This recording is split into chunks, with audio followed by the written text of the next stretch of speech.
வாகை சந்திரசேகர் மீது குத்தப்பட்ட முதல் முத்திரை. தியாகம் செய்வது அல்லது உதவி செய்யும் நண்பன். இந்த கேரக்டர்னா வாகை சேகரை தான் கூப்பிடுவாங்க.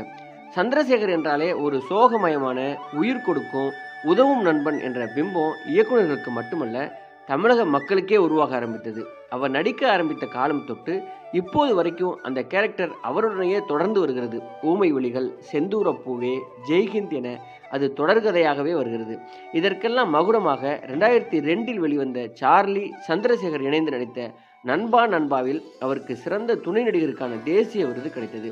இந்த படத்திலும் நட்பு தான் பிரதானம். ஒரே வித்தியாசம், சந்திரசேகருக்காக சார்லி நிறைய தியாகம் செய்வார். இன்னொரு முத்திரை, இவர் ஒரு கம்யூனிசவாதி அப்படிங்கிறது. இவர் ஆரம்பத்தில் நடித்த சுமை, சிவப்பு மல்லி, பட்டம் பறக்கட்டும் ஆகியவற்றால் இந்த முத்திரை அவருக்கு கிடைத்தது. சுமை என்ற படத்தில் ஏழை குடும்பத்தை காப்பாற்ற போராடுகிற மூத்த மகன், சிவப்பு மல்லியில் நிர்வாகத்தை எதிர்த்து